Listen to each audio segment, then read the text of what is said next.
Si Nathan ay edad 35 years old. Siya ang CEO ng isang multi-million dollar na kumpanya. Nakatira sa isang penthouse kung saan matatanaw ang lungsod. Ngunit sa kabila ng kanyang tagumpay ay may kulang. Pakiramdam niya ay walang laman ang kanyang buhay. Lagi na lang ay nasa mga board meeting siya, nasa mga charity gala at mababaw na relasyon. Hinangad niya ang isang bagay na totoo, isang bagay na hindi mabibili ng pera. Sa kabilang panig ng lungsod naman, si Clara ay nagpupumilit na mabuhay. Sa edad na 28 years old, nagtatrabaho siya ng 2 trabaho.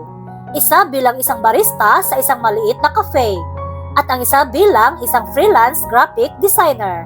Nakatira siya sa isang maliit na apartment kasama ang kanyang nakakabatang kapatid na babae, si Lily, na nasa high school pa lang. Ang buhay ni Clara ay isang patuloy na pagsasalang-alang ng mga bayarin, mga deadline at mga gabing walang tulog. Ngunit hindi siya nagreklamo. Siya ay may pusong puno ng mga pangarap at isang espiritu na tumatangging sirain. Isang maulan na hapon, nasira ang sasakyan ni Nathan malapit sa cafe kung saan nagtatrabaho si Clara. Naghahanap ng masisilungan sa buhos ng ulan. Pumasok siya sa loob. Basang-basa ang kanyang damit. Si Clara na isang mabait ay nag-alok sa kanya ng isang tuwalya at isang mainit na tasa ng kape. Nagtama ang kanilang mga mata at saglit na tila tumigil ang kanilang mundo. May nakita siyang isang bagay kay Clara, ang isang tunay na ngiti na nagpaakit sa kanya. Isang araw, natagpuan ni Nathan ang kanyang sarili na bumabalik-balik sa cafe araw-araw. Hindi para sa cafe, kundi para kay Clara. Nagsimula silang mag-usap at nabighani siya sa mga kwento nito. Sinabi sa kanya ni Clara ang tungkol sa kanyang mga pangarap na maging isang full-time na artist, ang kanyang pagmamahal sa kanyang kapatid na babae, at ang kanyang mga simpleng kagalakan tulad ng pagpipinta sa parke tuwing linggo. Nathan, in return, shared his own struggles, the loneliness that came with his wealth, and the pressure of living up to everyone's expectations. Walang pakialam si Clara sa kanyang pera o sa kanyang katayuan. Nakita ni Clara ang lalaking nasa likod ng mga mamahaling damit, isang lalaking mabait, matalino, at ang nakakagulat na kahinaan. At si Nathan naman ay humanga sa katatagan ni Clara at sa kanyang kakayahang humanap ng mga magagandang bagay kahit maliliit lamang. Clara made him see the world differently, and for the first time in years, he felt alive. At habang lumalalim ang kanilang relasyon, Nathan wanted to give Clara the world. Nag-alok siya kay Clara na bayaran ang mga utang nito. Bilhan niya ito ng studio at tulungan niya ito sa mga gastusin lalo na sa pag-aaral ng kapatid nitong babae. Ngunit tumanggi si Clara.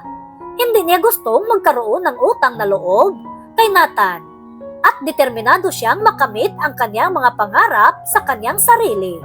Nagdulot ito ng tensyon sa pagitan nila. Hindi maintindihan ni Nathan kung bakit hindi niya tinanggap ang tulong nito at nadama ni Clara na parang sinusubukan siya nitong kontrolin ang kanyang buhay. Ang kanilang mga pagkakaiba ay naging mas maliwanag. Ang mundo ng karangyaan at pribilehiyo ni Nathan ay sumasalungat sa simple, down-to-earth na pamumuhay ni Clara. Gusto ni Nathan dalhin siya sa mga eksklusibong party at marangyang bakasyon. Ngunit mas gusto niya ang tahimik na buhay o paglalakad sa parke. Habang pilit siyang hinihila ni Nathan sa kanyang mundo, mas nararamdaman ni Clara na nawawala siya sa sarili.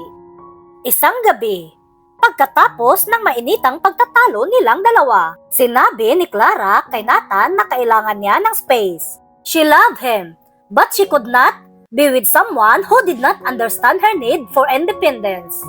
Malungkot na umalis si Nathan, ngunit nananatili sa kanya ang mga salita nito. Napagtanto niya na sinubukan niyang bilhin ang pag-ibig ni Clara, tulad ng ginawa niya sa lahat ng bagay sa kanyang buhay. Ngunit si Clara ay hindi isang bagay na mabibili. Siya ay isang tao na dapat pahalagahan at mahalin. Nagpasya si Nathan na umatras at muling suriin ang kanyang mga prioridad. Nagsimula siyang magboluntaryo sa isang lokal na sentro ng komunidad, isang bagay na hindi pa niya nagawa noon. Sinimulan din niyang gawing simple ang kanyang buhay. Ibininta ang ilan sa kanyang mamahaling ari-arian at nakatuon sa kung ano ang tunay na mahalaga. Sa pamamagitan ng paglalakbay na ito, sinimulan niyang maunawaan ang pananaw ni Clara at ang halaga ng pamumuhay ng totoo sa sarili.